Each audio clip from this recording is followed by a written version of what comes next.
Hello, welcome to my YouTube channel. तर आज मी बनवला होता मस्त असा काळ्या वाटणातला झणझणीत पापलेट रस्सा. त्यासाठी इथे मी छान असे ताजे पापलेट घेतले आहेत. वाटण्यासाठी मी घेतलं होतं आलं, लसूण, कोथिंबीर, 2 हिरव्या मिरच्या, 1 टोमॅटो, 1 मध्यम आकाराचा कांदा आणि थोडंसं खोबरं. नंतर मी घेतले होते थोडे फुटाणे आणि थोडं कोकम. आता ना मस्त छान असे ताजे फ्रेश पापलेट घ्यायचे. त्याला स्वच्छ धुवून साफ करून घेतले आणि त्याला मधोमध अशा 2 चिरा देऊन घेतल्या. त्यानंतर त्याला मी 1 चमचा हळद, 1 चमचा मीठ आणि 1 लिंबू लावून मॅरिनेट करायला ठेवून दिलं. त्यानंतर इथे मी मसाला भाजून घेतला आहे. तव्यामध्ये थोडंसं तेल ॲड केलं.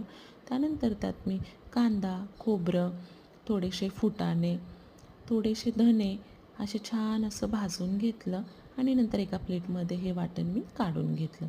आता मसाला थंड झाल्यानंतर आपल्याला वाटण करून घ्यायचं आहे.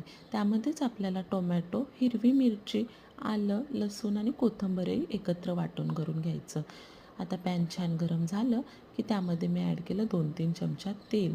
तेल छान तापलं की त्यामध्ये मी कढीपत्ता ॲड केला. त्यानंतर त्यामध्ये मी ॲड केलं वाटण. वाटण छान तेलामध्ये परतून घ्यायचं. त्यानंतर त्यामध्ये मी ॲड केलं 1 चमचा काळा मसाला, 1 चमचा लाल तिखट, 1 चमचा गरम मसाला, 1 चमचा हळद. आता हे छान परतून घ्यायचं आहे. तुम्ही बघताल मसाल्याला छान असं तेल सुटू लागलं आहे. हे छान असं परतलं गेलं की त्यामध्ये मी कोकम ॲड केलं आहे. कोकम मी थोडं पाण्यामध्ये भिजवून घेतलं होतं. त्यानंतर मी ॲड केलं पाणी.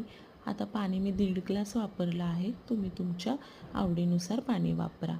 त्यानंतर रश्श्याला छान अशी उकळी येऊ द्यायची. 2-3 छान अशा मस्त उकळ्या काढायच्या. रश्श्याला छान उकळी आली की त्यामध्ये ॲड करायचे पापलेट. आता अर्धा मिनटं हे उकळू द्यायचं. जास्त नाही उकळायचं. गरम रश्श्यामध्ये पापलेट शिजले जातात. तुम्ही बघताल मस्त असे पापलेट शिजलेले आहेत. गॅस बंद करून टाकायचा आणि वरूनच चवीनुसार मीठ ॲड करायचं. अगोदर मीठ लावलेलं आहे त्यामुळे मीठ चवीनुसार ॲड करा. मस्त असा पापलेटचा रस्सा तयार आहे. वरून छान हिरवीगार अशी कोथिंबीर ॲड करायची. तुम्ही बघताल झणझणीत काळ्या वाटणातला मस्त पापलेटचा रस्सा. कसलाही वेगळा मसाला ॲड केलेला नाही. घरगुती काळा मसाला वापरलेला आहे.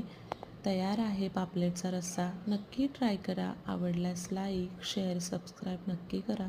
आता हा रस्सा गरम गरम रस्सा तुम्ही मस्त भाताबरोबर, चपातीबरोबर, भाकरीबरोबर कशाबरोबरही खाऊ शकता. थँक्यू.